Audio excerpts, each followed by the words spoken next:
जरा सोचिए, क्या हो अगर कोई ऐसी चीज जिससे हम दिन रात जुड़े रहते हैं, अचानक अपने असली इरादे हमारे सामने रख दे। आज हम एक ऐसे ही संदेश को परत दर परत खोलेंगे जो लगता है कि सीधे मोबाइल फोन की तरफ से ही आया है। चलिए देखते हैं ये क्या कहता है। ये शब्द किसी और के नहीं बल्कि खुद मोबाइल फोन के हैं, जैसा कि एक वायरल हुए संदेश में लिखा गया है। और ये सिर्फ एक चेतावनी नहीं है, ये तो एक सीधा साधा इकबालनामा है, एक कन्फेशन। इस पूरे इकबालनामे को समझने के लिए हम इन 5 हिस्सों से गुजरेंगे। फोन की अपनी कहानी से लेकर उसकी वो आखिरी चेतावनी क्या है, वहां तक। और आगे बढ़ने से पहले चलिए एक नज़र उस असल संदेश पर डाल लेते हैं जहां से ये सारी बातें ली गई हैं। हाँ, एक बात साफ कर दूं, ये एक वायरल हुआ रचनात्मक लेखन का टुकड़ा है, कोई साइंटिफिक स्टडी नहीं, लेकिन इसमें जो लिखा है वो सोचने पर मजबूर जरूर करता है। हमारी आज की पूरी बातचीत इसी एक तस्वीर पर आधारित है। तो चलिए पहले अध्याय से शुरू करते हैं। फोन की जुबानी।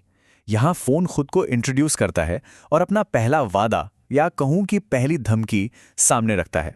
मैसेज बिल्कुल साफ है। जवानी चुराने का मतलब जिंदगी के जो सबसे कीमती पल हैं उन्हें एक स्क्रीन पर बर्बाद कर देना, जिससे असल जिंदगी हाथ से फिसलती हुई महसूस हो। मतलब इस फोन के मुताबिक ये हमारी उम्र को तेजी से बढ़ा देता है। मजे की बात यह है कि ये संदेश भी मानता है कि फोन के फायदे हैं, लेकिन वो साथ में ये चेतावनी भी देता है कि इसका इस्तेमाल बहुत सोच समझ कर करें, क्योंकि अगर ऐसा नहीं किया तो इसके नुकसान बहुत भारी पड़ सकते हैं। अब आते हैं दूसरे अध्याय पर, समय का चोर। देखते हैं कि फोन हमारा समय कैसे चुराता है। इस स्क्रीन से चिपके रहने की असली कीमत क्या है, और वो कीमत हमें चुकानी पड़ती है अपने समय में। यहां फोन बाकायदा लिस्ट देता है कि वो हमारी जिंदगी से क्या क्या हटाने वाला है। बाहर जाकर खेलने का समय, एक्सरसाइज करके शरीर को मजबूत बनाने का समय, और हाँ, काम पर ध्यान लगाने की हमारी क्षमता भी। और ये सिर्फ कोई हवाई बात नहीं है। इस मैसेज में एक ठोस आंकड़ा दिया गया है। फोन दावा करता है कि वो किसी की भी काम करने की क्षमता को आधा कर सकता है, मतलब प्रोडक्टिविटी सीधे सीधे 50% कम। तो अब हम इस इकबालनामे के तीसरे हिस्से में हैं, हावी होने का रास्ता। यहां यह समझाया गया है कि ये सब कुछ ऐसे ही नहीं हो जाता।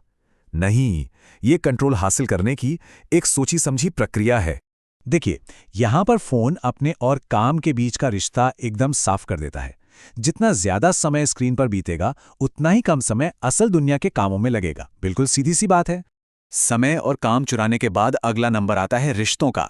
फोन का दावा है कि वो हमें उन लोगों से ही दूर कर देगा जो हमारे सबसे करीब हैं। एक ऐसी दुनिया जहां वर्चुअल रिश्ते असली रिश्तों पर हावी हो जाते हैं। तो ये है कब्जा करने का पूरा 2 स्टेप प्लान। पहला कदम लत लगाना, और जैसे ही किसी को लत लग जाती है, दूसरा कदम अपने आप पूरा हो जाता है, यानी फोन पूरी तरह से हावी हो जाता है। अब बात करते हैं चौथे अध्याय की, सेहत का दुश्मन।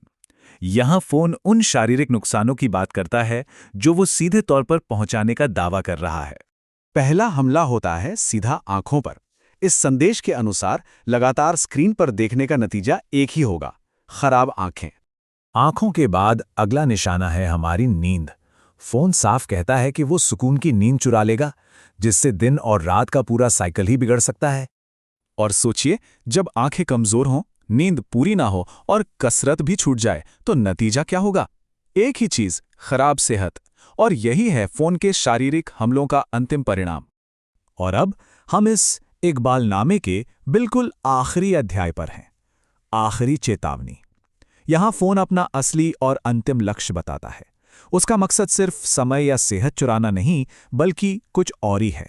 तो ये है इसका असली मकसद, किसी को पूरी तरह निठल्ला और कामचोर बना देना। ये एक ऐसी जीत है जिसका ऐलान ये संदेश बहुत ही ठंडे और बेपरवाह अंदाज में करता है। और अंत में ये संदेश अपनी ही सलाह को एक सवाल बनाकर हमारे सामने रख देता है। ये कोई जवाब नहीं देता, बल्कि फैसला हम पर छोड़ देता है। तो अब फैसला हमारे हाथ में है।